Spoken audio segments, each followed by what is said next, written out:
હવે આગળ વાત કરીએ તો વડગામમાં ભારત ટાઈમ્સ ન્યૂઝની અસર થઈ છે। પીએમસી દ્વારા જે છે મગફળીની ખરીદી માટે નવું કેન્દ્ર શરૂ કરવામાં આવ્યું છે। બારદાનની ઘટ પણ પૂરી કરવામાં આવી છે। ખેડૂતો દ્વારા નવા કેન્દ્રો શરૂ કરવા માટે માંગ કરવામાં આવી હતી। બારદાન ન હોવાથી ખેડૂતો મગફળી પાછી લઈ જવા મજબૂર બન્યા હતા। કેન્દ્ર શરૂ કરાતા ખેડૂતોએ આભાર વ્યક્ત કર્યો છે।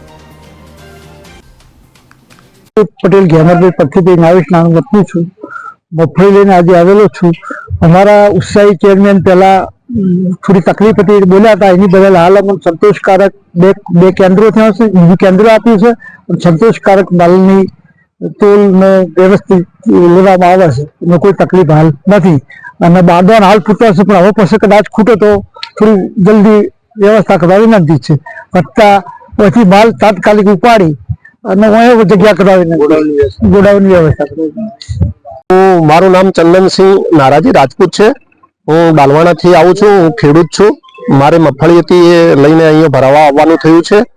અહીંયા એક જ કેન્દ્ર ચાલતું હતું, પરંતુ મીડિયાએ અને લોકલ ઓથોરિટીએ મહેનત કરી અને એક બીજું કેન્દ્ર ઊભું કર્યું છે। એ બદલ એ સૌનો આભાર છે। ખેડૂતો પરેશાન થતા હતા એક જ કેન્દ્ર હોવાથી, એટલે હવે ખેડૂતોની બી સગવડ સચવાય છે અને એમનો માલ જલ્દી ભરાય છે અને એ પૈસા ભેગા બી જલ્દી થશે।